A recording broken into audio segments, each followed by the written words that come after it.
Enda katika Biblia ufungue pamoja na mimi kitabu cha Ezekiel. Tufungue katika Biblia kitabu cha Ezekiel ile sura ya 13. Na maandiko matakatifu yako pale, nitapenda tusome pamoja. Na msomaji wangu kama uko vizuri na maiki hapo, basi nitaomba ufungue kitabu cha Ezekiel ile sura ya 13 ule mstari wa 17 mpaka ule mstari wa 21. Amen. Tasoma. Anasema, na wewe mwanadamu, kaza uso wako juu ya binti za watu wako, watabirio kwa akili zao wenyewe, ukatabiri juu yao. Usiseme Bwana Mungu asema hivi, ole wao wanawake wale washonao hilizi katika viungo vyao, katika viungo vyote vya mikono, viungo vyote vya mikono, wawekao leso juu ya vichwa vya kila kimo, ili wawinde roho za watu. Je, mtaziwinda roho za watu wangu na kuzihifadhi hai roho zenu wenyewe? Nanyi mmeninajisi kati ya watu wangu kwa ajili ya makonzi ya shayiri na vipande vya mkate, ili kuziua roho za watu ambao haiwapasi kufa, na kuzihifadhi hai roho za watu ambao haikuwapasa kuwa hai, kwa kuambia uongo watu wangu wasikilizao uongo.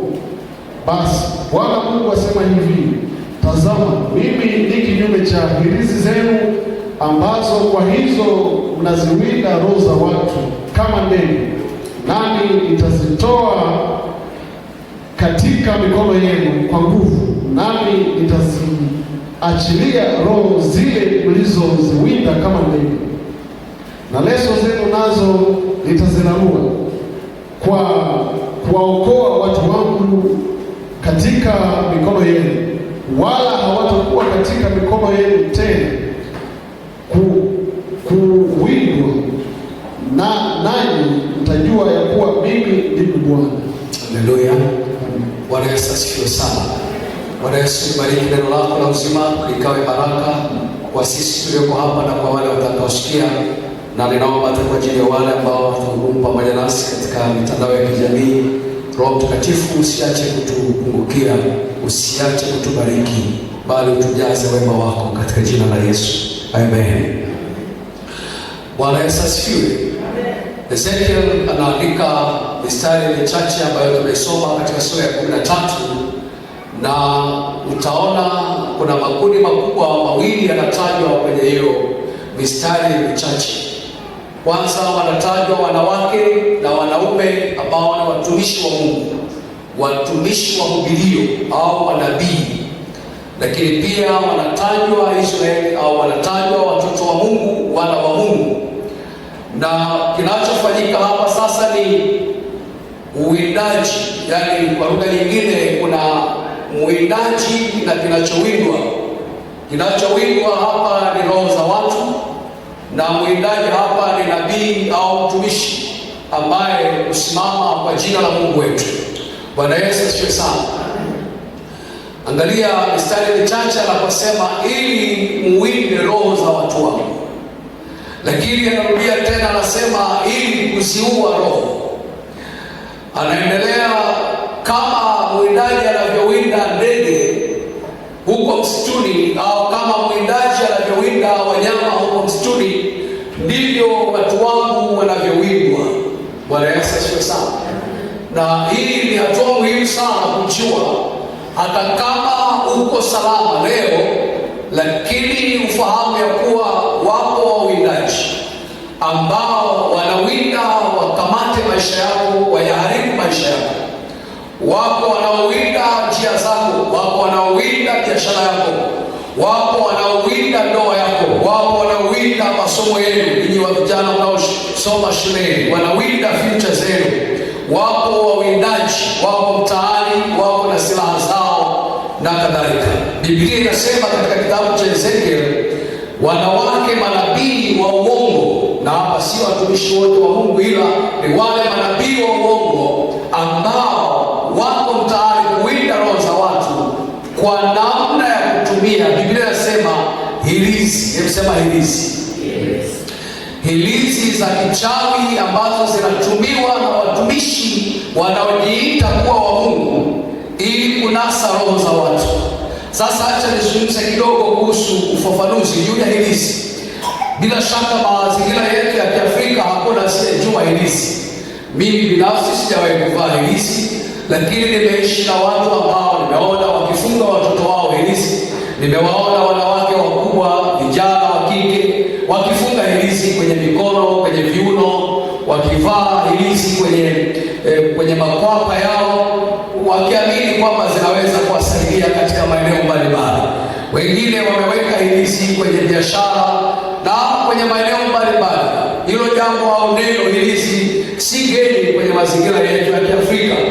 Mimi ninachojua ni kwamba nilikuwa ninawaogopa sana watu wanaovaa hirizi, na hata nikimkuta mtoto amevaa hirizi kwenye shingo, kwenye makwapa, kwenye viuno, kwenye mikono, nilikuwa siwezi hata kumbeba mtoto wa namna hiyo, kwa sababu ninahisi kama vile ataniumiza au atanidhuru, kwa sababu hicho alichokivaa ni kitu cha ajabu kidogo. Nadhani hata wewe kama utakutana na mtu mwenye hirizi nyingi, ninaamini utampa ushirikiano wote. Bwana Yesu asifiwe sana. Utazungumza naye, utashirikiana naye, lakini kwa tahadhari. Huyu mtu amekuwaje? Hirizi hizi ziko waziwazi namna hii, na nyingi zinakuwa kiunoni, hasa wanawake na hata wanaume. Bwana Yesu asifiwe sana. Hirizi ziko huko, na utashangaa utaona zinapopandana. Ziko nyingi, yaani mtu mmoja anaweza kuvaa hirizi zote, za kiunoni, za shingoni, za mkononi, za kwenye miguu, kwenye makwapa, yaani mwili wote ni hirizi. Haleluya. Bwana Yesu asifiwe sana. Lakini ile hali ya kuendelea watu kuogopa juu ya watu wenye hirizi, hata wao waliovaa hirizi walianza kujishtukia kwamba minister zangu vizuri. Bwana Yesu asifiwe sana. Kwa hiyo hilo hirizi lake kama ni la kiunoni, atahakikisha analisunda vizuri lisionekane. Kama ni la kwenye kwapa, basi hawezi kuruhusu mtu mwingine alione.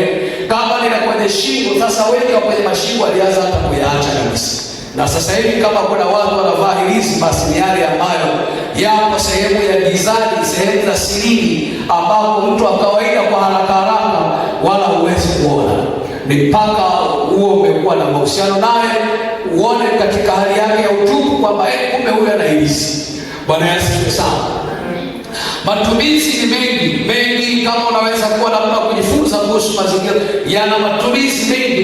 Hirizi zina matumizi mengi. Wapo wanaoamini kwamba zinawalinda, wapo wanaoamini kwamba zinawatafutia baraka, wapo wanaoamini kwamba zinawasafishia njia au nyota, wapo wanaoamini ya kwamba zinaponya. Yaani kama mtu anaumwa, basi anavalishwa hirizi ili ugonjwa wake upone, na hasa wale wenye magonjwa sugu kama kifafa, magonjwa yale ambayo wanaamini kwamba ni ya kurogwa au ni magonjwa yanayotokana na mapepo. Kwa hiyo wale wanaoabudu misimu na miungu wanavaa sana hirizi. Bwana Yesu asifiwe sana. Sasa kwa sababu ya maendeleo, acha nizungumze kidogo. Kwa sababu ya maendeleo, hirizi sasa hivi hazionekani live. Hata vitoto vidogo havionekani sasa hivi vikivalishwa hirizi. Na hata vijijini kabisa kule ndani unaweza kuona watu bado wachache wanavaa hirizi. Lakini maeneo ya mjini, hasa kwenye familia za watu ambao wamesoma, hata kama ni wapagani, huwezi kuona hirizi wazi. Basi inafichwa au imebadilishiwa mazingira. Bwana Yesu asifiwe sana. Hirizi zinatumika kuharibu maisha ya watu. Niliona mahali fulani nikisoma kitabu kimoja wapo kikasema hirizi ni mzigo mzito sana. Yule anayetumia hirizi anaweza kuona tu nafuu kwa kiasi fulani kwa upande mwingine, lakini ni mzigo, lakini ni mateso, lakini ni roho, lakini ni majini, lakini ni miungu ambayo huvalishwa mtu ili ateswe. Bwana Yesu sana, ili asumbuke, ingawa kwa nje anaonekana kama vile amevaa kitu cha kumlinda au cha kumsababishia baraka, lakini kwa tafsiri kubwa na ya ndani kabisa ni mateso. Bwana Yesu sana, na lengo lake ni kuua pale mwanadamu anapochukua hatua ya kwenda kwa mganga na kuvalishwa hirizi. Tafadhali usije ukafikiri umesaidiwa, umepewa mzigo mzito wa kukutesa, na mwisho wake unaweza kukuua, kwa sababu Biblia inatuambia shetani hakuja ila achinje na kuharibu. Bwana Yesu asifiwe sana. Bwana Yesu asifiwe sana. Kwa sababu shetani ni muuaji. Kwa hiyo chochote kinachovalishwa kwenye maisha yako, chochote unachopewa na mganga wa kienyeji, chochote unachopewa na mchawi, lengo lake ni kukuua. Kwa hiyo tuna maisha ya watu wengi yamekufa, tuna ndoa nyingi zimekufa, tuna biashara nyingi zimekufa. Chanzo chake ni haya mambo ya kichawi na ya kihirizi. Kama tunavyosema, uchawi haujawahi kuwa rafiki kwa maisha ya mwanadamu, na wengi wanaotumia uchawi maisha yao yako vibaya, na wengi wanaotumia uchawi hawana furaha, hawana amani, na wengi wanaotumia uchawi mwisho wao watakwenda jehanamu. Katika jina la Yesu tunapinga uchawi, katika jina la Yesu tunayakataa mambo ya kichawi. Hayatakuwa na nafasi kwenye maisha yetu, hayatakuwa na nafasi kwa watoto wetu, hayatakuwa na nafasi kwenye maeneo yetu yote tunayoyaishi, kwa sababu tunajua hiyo ni kazi ya kichawi. Bwana Yesu asifiwe sana. Ni nguvu za giza na mipango ya shetani ili kuwameza wengi, kuwapeleka kuzimu. Bahati mbaya sana, katika kitabu cha Ezekiel wapo watumishi manabii wa uongo ambao ili kunasa roho za watu, ili kuua roho za watu, ili kuharibu maisha ya watu, ili kuharibu familia za watu, ili kuharibu vijana wetu wa leo, ili kuharibu wamama wetu leo, wameingia na kufanya huduma kwa kutumia uchawi. Haleluya! Kwa kutumia hirizi, na wengi hawajui kwamba wanatumikishwa. Wengi wanadhani kwa nje kama vile wanamtumikia Mungu, na wengine wanadhani kwa haraka ni kama wanazungumza na mtumishi wa Mungu, lakini kumbe wanazungumza na mtumishi wa shetani anayetumia nguvu za giza. Na hii ni hatari kubwa kwa kanisa, na hii ni hatari kubwa kwa waumini wetu leo, na hii ni hatari kubwa kwa wale ambao wametafuta namna ya kufanikiwa kwa haraka, kwa namna za kisasa, kwa namna ya teknolojia, au kwa namna hata ya maombezi. Mungu akubariki wewe ambaye unaamini katika jina la Yesu pekee. Mungu anaweza kukufanyia muujiza hata bila mchanganyo wowote. Yesu Kristo anaweza, hata bila kutumia uganga na uchawi. Yesu Kristo peke yake anaweza. Damu yake Yesu Kristo peke yake inaweza.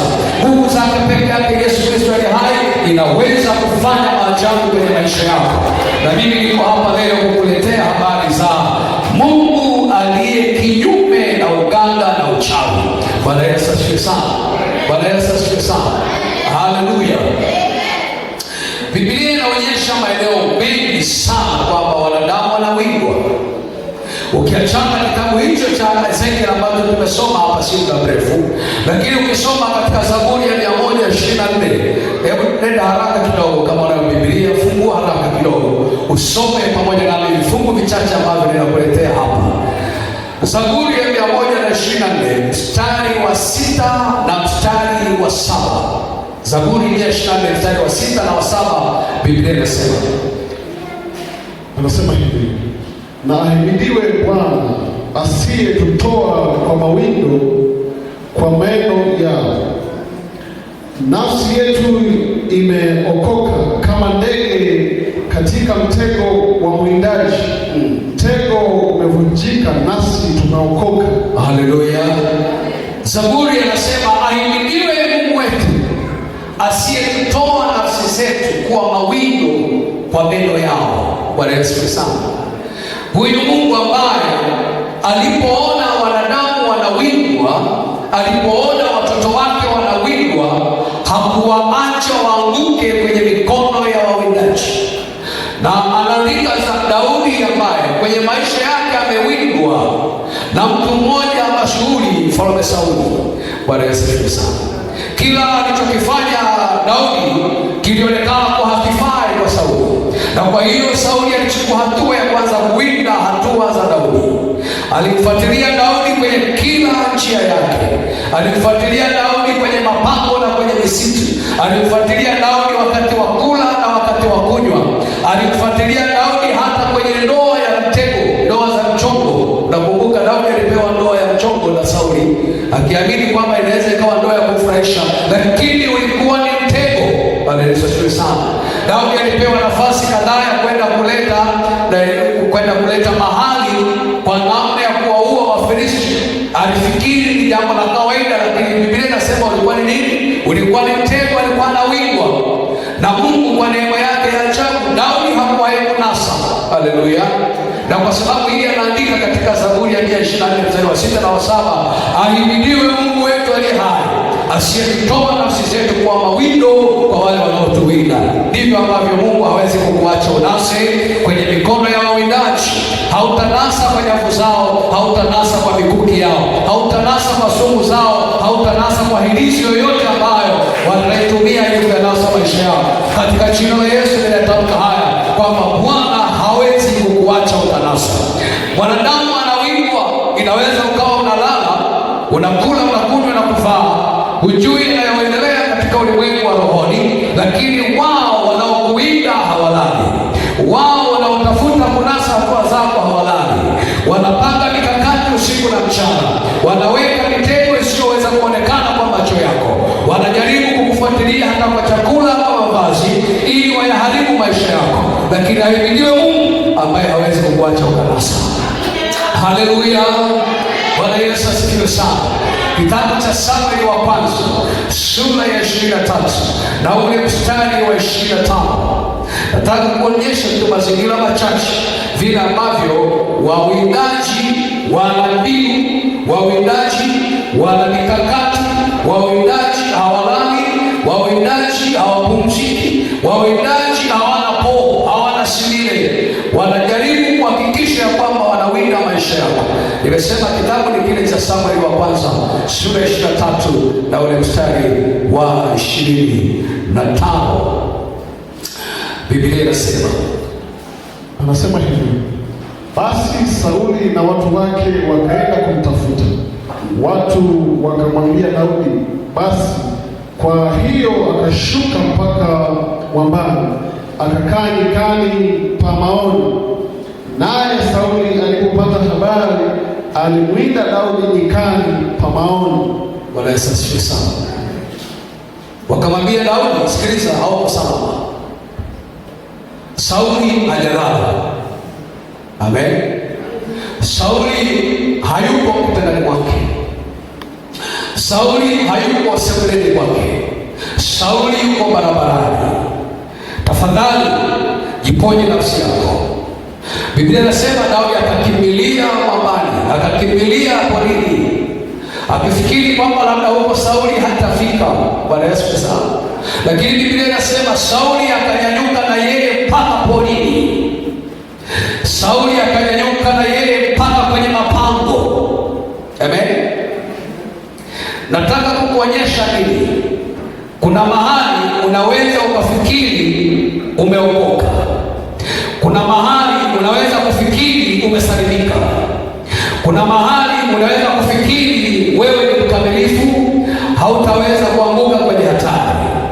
Nataka nikuonyeshe katika Biblia vile ambavyo kuna wakati unadhani wewe huwezi kunasa, ila mtu fulani anaweza kunasa. Nataka nikuonyeshe tu katika Biblia kwamba vile ambavyo wakati fulani unafikiri wewe, kwa sababu umeokoka muda mrefu, wewe una muda mrefu kwenye huduma, una muda mrefu kwenye uimbaji, una muda mrefu, na labda wewe ni kiongozi wa maombi, au wewe ni kiongozi wa fellowship fulani, au wewe ni kiongozi wa jumuiya fulani, au wewe unavaa tai kama ya mchungaji, au kwa sababu wewe unavaa kola kama ya padri au kama ya askofu, ukiamini ya kwamba wewe huwezi kuibwa, wewe huwezi kunasa, au huwezi kukamatwa na yule mwindaji. Sikiliza, adui hawezi kukuacha. Adui anafuatilia hatua zako. Adui hajawahi kukuacha mahali popote kwamba huyo amenikimbia kwa hiyo nimwache. Daudi anaonekana hapa kumkimbia Sauli, na Biblia inaonyesha wazi ya kwamba muwindaji Sauli hakulala, hakumwacha kwa sababu ameshaondoka, hakumwacha kwa sababu amekimbia, na wala hakumwacha kwa sababu ameenda mahali kusikojulikana. Bado aliondoka, bado alifunga safari kufuatilia maisha ya Daudi ili ayawinde na kuyamalisha. Bwana Yesu asifiwe sana. Lakini nikuonyeshe pia mfano wa pili ambao, kwa nini nimesoma kitabu cha Ezekieli. Wawindaji sio watu wa ajabu sana. Hebu sema, wawindaji sio watu wa ajabu sana. Wawindaji sio wageni mno. Wawindaji hawatoki nchi ya mbali. Wawindaji hawatoki kwenye tabaka la kushangaza. Wawindaji hawatoki kwenye jamii ngeni kwako. Biblia inasema katika kitabu cha Ezekieli sura ya 13 na ule mstari wa 17 hadi 21, waliokuwa wakiwawinda ni wale wanaofanana kwa itikadi, yule anayeitwa nabii na yule anayeitwa mshirika. Hawa ni watu wa kada moja, hawa ni watu wa jamii moja, hawa ni watu wanaoingia mlango mmoja na kutoka mlango mmoja. Hawa ni watu wanaoweza kusema Bwana asifiwe na wengine akaitikia amina. Hawa ni watu wanaosema tuingie kuomba na wengine wakaingia kuomba. Lakini miongoni mwao, kati ya hao watu wanaoitwa jamii moja, wengine ni wawindaji na wengine ni wawindwaji. Bwana Yesu asifiwe. Ndivyo inavyoonekana hapa kwa watu wawili, yani Sauli na Daudi. Daudi na Sauli ni watu wa nyumba moja, watu wa kabila moja, watu ambao wanatazamwa kwa namna moja kwamba hawa ni viongozi wetu, ni watu ambao hata wao wenyewe wanahitajiana. Haleluya! Daudi alipokuwa na huduma yake na kipawa chake cha uimbaji kilikuwa kinahitajika sana kwa Sauli. Kwa hiyo hata wakati Sauli alikuwa kwenye shida, alimtafuta Daudi. Haleluya! Katika hao watu wawili wanaohitajiana, kwa bahati mbaya wanahitajiana kwa mawindo. Hebu sema, wanahitajiana kwa mawindo. Kwa hiyo Daudi hapo mwanzoni alikuwa hataamini kwamba hivi naweza kuimbwa na Sauli kweli. Amen. Labda hata angeambiwa na marafiki zake angekataa kwamba ni kweli na maadui, lakini sio Sauli. Sauli ni baba yangu, Sauli ni mfalme wangu, Sauli ni kiongozi wangu, Sauli ni mtu wa nyumbani mwake, yeye ndiye anayenipa mshahara. Kumbuka Daudi amekaa kwenye nyumba ya mfalme na amekuwa mle akipewa posho ya mfalme. Bwana Yesu asifiwe. Daudi asingekubali kwa haraka kwamba mtu kama Sauli hawezi kuniwinda. Huyu ni baba yangu wa kiroho, huyu ni mento wangu, hawezi kuharibu maisha yangu. Lakini Biblia inasema huyo Sauli akawa mwindaji na Daudi akawa ni yule anayewindwa. Sijui ni nani unayemwamini sana kwamba hawezi kuharibu maisha yako. Sijui ni nani unayemtumaini sana ya kwamba hawezi kukugeuka. Sikiliza, Biblia inasema mahali fulani, hata mkeo alalaye kitanda kimoja na wewe usimamini. Biblia inajaribu kumwonyesha Mungu peke yake asiyeweza kulinganishwa na mwanadamu yeyote, asiyeweza kuchukuliwa nafasi na hata nabii yeyote na hata mtumishi yeyote. Imefika mahali ni afadhali ukakaa na mtu usiyemjua kuliko mtu unayemfahamu. Ni afadhali ukapewa juisi ukanywa na mtu usiyemjua kuliko kupewa juisi ukanywa na mtu unayemjua.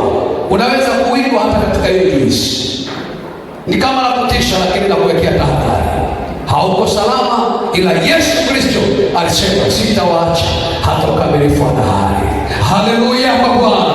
Huyo ndiye aliyetuinda, akatupata kwenye mitego ya adui shetani, akatuingiza kwenye zizi lake, akatufanya kondoo wake, akatufanya watoto wake. Alituinda kwenye vilabu vya pombe, akatutoa huko, akatuingiza kwenye kilabu cha kanisa, ambapo ndipo tunamsifu Bwana wa majeshi. Haleluya. Alituinda akatutoa kwenye uzinzi na ushirikina huko, akatuleta kwenye neema yake, ametufanya kuwa watumishi wake. Na ndio sababu leo tunalitaja jina lake kwa ujasiri, na kwa sababu hiyo hatuogopi kuzisema hilizi ya kwamba hazitafanikiwa kwa jina la Yesu. Haleluya, haleluya kwa Bwana wa majeshi. Nataka kuonyesha kifungu kingine, kitabu cha Mika sura ya 7 mstari wa 2. Mika 7 mstari wa 2. Sikiliza. Unaweza kujidhania uko salama, na wakati mwingine ukishajidhania kwamba hauko salama, unaweza kuishi kwenye maisha ya hofu. Haleluya! Maisha ya hofu ambayo huenda yatakuondolea ujasiri. Unajua, ukishajua unawindwa, hautatoka nje hadharani, sio? Hautatoka wakati wa giza, hautakimbia mchana mahali ambapo hapana watu wanaokufahamu. Utakuwa mtu fulani hivyo kuogopa bila shaka, kwa sababu umeshajua kwamba hapa sasa mimi ni mawindo ya watu. Kuna watu wanajaribu kutupa kombeo yao juu yangu, kuna watu wanajaribu kutandaza nyavu zao kwenye njia ninayoipita, au kuna watu wanajaribu kutupa mishale yao kwenye njia ambayo, kwenye maisha ambayo mimi ninapita. Sikiliza Mika anachosema katika sura ya 7 mstari wa 2. Sema, mtu amchaye Mungu ametoweka, asionekane katika nchi, wala hapana mtu mwenye adili katika wanadamu. Wote huotea ili kumwaga damu, kila mtu humwinda ndugu yake kwa wavu. Haleluya! Sasa sema, kila mtu humwinda ndugu yake kwa wavu. Ndugu yake ni nani? Ndugu yako ni nani? Bwana Yesu asifiwe sana. Amchaye Mungu ametoweka, maanake walikuwepo, sasa hawapo. Amen, hawapo. Yaani hao wawindaji kabla ya kuwa wawindaji walikuwa wacha Mungu. Amen.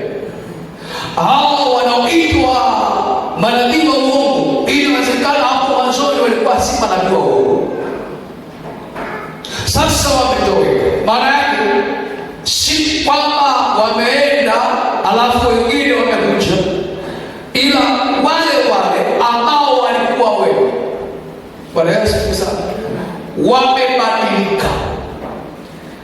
Biblia inasema katika kitabu cha Isaya, nilikupanda kuwa mzabibu mwema. Amen. Umebadilikaje kuwa mzabibu mwitu? Kwa nini nasema Isaya? Kwa sababu ni mabadiliko, yaani waovu wanatokana na wema. Mbegu mbaya imetokana na mbegu njema. Kabla ya kuwa mbaya ilikuwa njema. Kabla ya kuwa mzabibu mwitu ulikuwa mzabibu mwema. Kabla ya kuwa mtambo mwitu ulikuwa mtambo mzuri. Aliuliza katika Isaya, umegeukaje? Kwa hiyo ukielewa Isaya unaweza kuelewa Mika sura ya 7 mstari wa 2 anaposema watu wema wamchao Mungu wametoweka. Haleluya! Maana yake wamebadili, mawazo yao yamebadilika, mioyo yao imebadilika, hali ya uchamungu ndani yao imebadilika. Wamebadilishwa na nini? Bwana Yesu asifiwe sana. Wamebadilishwa na nini? Kumbuka katika kitabu cha Ezekieli sura ya 13 mstari wa 17 hadi 21 tumesoma, anazungumza na manabii wanawake waongo ambao walianza kulihudumia kundi la watu wa Mungu. Sikiliza, manabii wanalihudumia kundi la watoto wa Mungu. Manabii wa uongo wanatoa huduma zao kwa kanisa la kweli. Manabii wa uongo hawaendi kuwahubiria wapagani, wala hawaendi kuwahubiria watu wa vilabuni. Manabii wa uongo wapo kwenye huduma ndani ya kanisa, kwa hiyo wanawafanya wa kweli wawe wa uongo.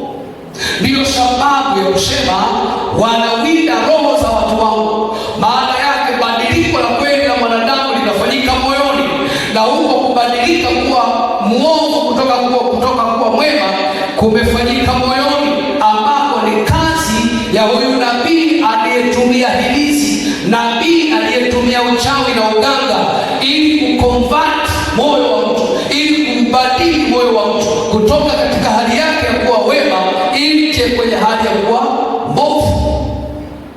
Bwana Yesu asifiwe sana.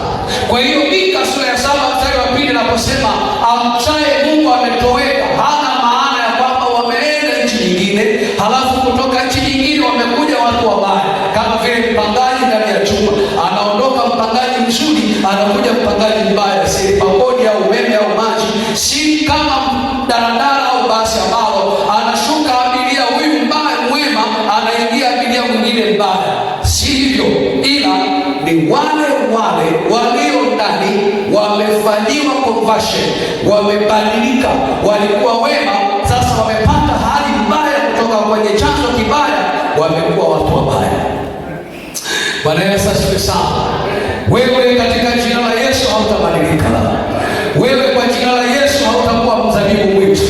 Wewe utadumu kuwa mwema, kwa sababu Yesu Kristo ndiye anayesema neno hili ndani yako, ili kukuweka imara katika imani, ili kukufanya kuwa mshindi katika jina la Yesu aliye hai. Haleluya.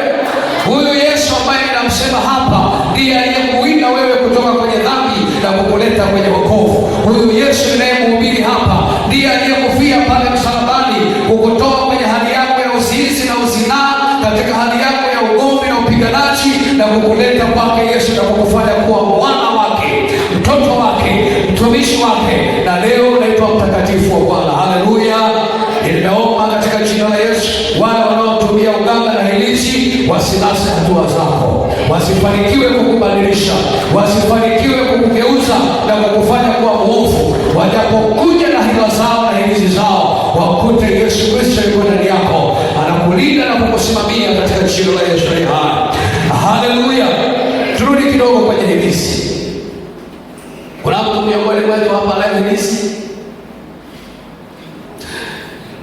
Kila mmoja wetu anashangaa kwamba ni swali gumu mchungaji umeuliza. Bwana Yesu asifiwe sana. Kwamba tunaweza kuwa na mtu mwenye hilizi humu ndani. Ngoja nikushangaze, unaweza kuwa nayo. Ngoja nikupe kidogo historia. Bwana Yesu asifiwe sana. Hilizi ni kitu cha nje kinachoonekana, lakini athari yake iko rohoni. Unaamini hivyo? Bwana Yesu asifiwe sana. Wakati wa mageuzi makubwa duniani yanapoendelea na ustaarabu ukiongezeka, jamii kubwa hasa ya Kiafrika pia ilianza kustaarabika. Jamii kubwa ya Kiafrika pia ilianza kudharau yale mambo ya kimila, kama ambavyo tunajua siku hizi hata ukeketaji umepungua, kama sio kuisha kabisa. Bado baadhi ya mila na desturi zipo, lakini desturi nyingi za kizamani zinaenda kupitwa na wakati, si ndio? Hii ikiwa ni pamoja na uvaaji wa hirizi. Kama nilivyosema, hapa mjini sio rahisi kuwaona watu wakivaa hirizi waziwazi, ingawa wapo, lakini wanazivaa sirini huko gizani. Lakini zimeenda wapi? Sasa sikiliza, nikwambie hapa kitu kikubwa kabisa ambacho nimesema. Wakati mtu mwema, nikisema mtu mwema anapobadilika kuwa mtu mwovu, au tunaposema mtu mwema ametoweka, nimetoa ufafanuzi hapa ya kwamba si kwamba mtu mwema ameondoka amekuja mtu mwovu, ila limefanyika badiliko. Yule aliyekuwa mwema amepewa roho nyingine ndani iliyoihamisha ile njema na kuleta roho nyingine ovu. Kwa hiyo waovu wa leo ndio wale waliokuwa wema zamani. Bwana Yesu sana. Waimba gospel leo ndio wengine walitokea kwenye bongo flava, na wengine wa bongo flava leo ndio wale waliotokea kwenye injili. Kwa hiyo ni wale wanapata sura nyingine. Kwa hiyo kama yanaweza kufanyika hayo katika sura ya kibinadamu, katika utu wetu, nataka nikuhakikishie katika jina la Yesu, ndiyo yanayofanyika katika matumizi ya nguvu za giza leo. Yale ambayo yalionekana kuwa mabaya, ya kuogopwa na kutovaliwa au kutumiwa ndani, yamepewa sura mpya. Hebu sema, yamepewa sura mpya. Hivi unaweza kuamini kwamba mtu akivaa cheni hapa ya kichawi, huwezi kuamini kama amevaa hirizi? Unaamini ninachosema? Unajua kwamba mtu anaweza kuvaa bangili kwenye mkono wake, na wewe ukaje ukaona kama ni bangili, lakini kumbe ni hirizi. Unaamini ninachosema? Unajua kuna mtu anaweza kuvaa cheni au sijui ushanga wa kiunoni, hasa kwa wanawake, ukaona kama amevaa ushanga, lakini ukajua kwamba hiyo sio shanga ila ni hirizi. Unataka kuamini ninachosema? Bwana Yesu asifiwe. Wakati mabadiliko makubwa yanatokea katika namna ya kistaarabu, ndivyo pia hata shetani na yeye anajiapdate kila siku. Shetani anajiapdate kila siku katika namna kama ambavyo unajua shetani anachorwa kwenye mitandao, kwenye picha mbalimbali, kama lijito lenye mapembe hivi, si ndio? Lina mameno yametokeza kama ngiri. Ni shetani lina mate fulani hivi linadondoka dondoka. Yaani ni shetani kama ni dundu fulani hivi, dragon fulani hivi. Kwamba hilo ndio likija, hilo ndio shetani. Lakini akija mtu amevaa tai kama mimi hapa, huyo sio shetani.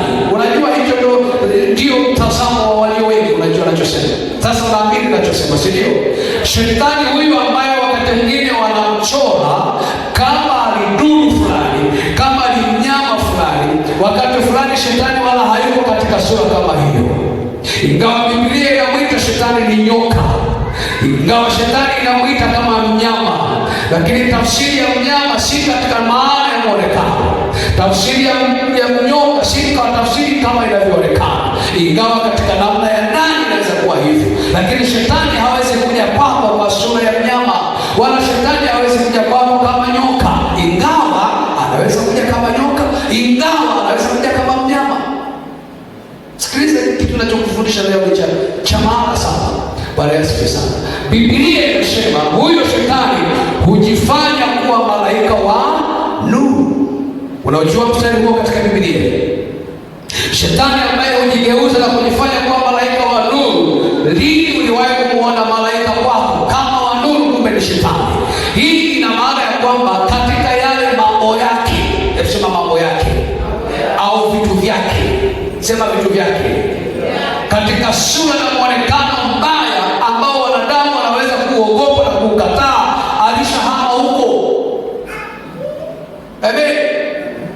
Shetani leo anaweza kuja kwako katika sura ya kuvutia sana, katika sura ya kupendeza sana, katika sura ya kufurahisha sana, katika sura ambayo huwezi kuogopa kukaribisha nyumbani kwako, katika sura ambayo huwezi kuogopa kuvaa kwenye mkono wako, katika sura ambayo huwezi kuogopa kuweka kwenye papa yako, katika sura ambayo huwezi kuogopa kuzivingirisha kwenye kiuno chako. Unadhani kwamba umevaa kitu kizuri na cha thamani kubwa. Mimi niliwahi kuwa na saa ya silver, nilipoteza mahali, moyo wangu uliniuma kweli.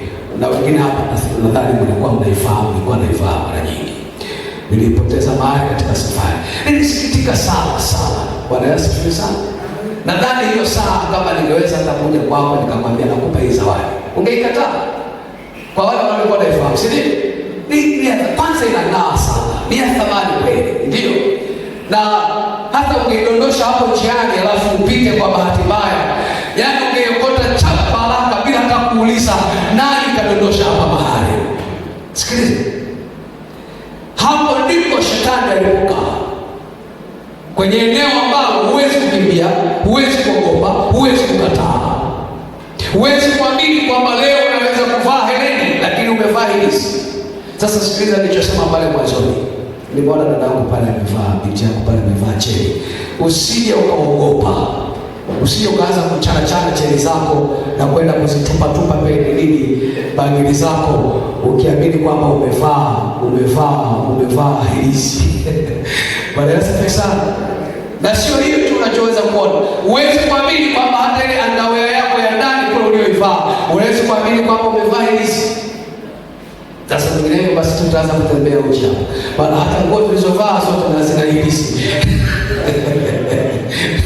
Mikanda tuliyovaa uende ukavaa umevaa hilisi.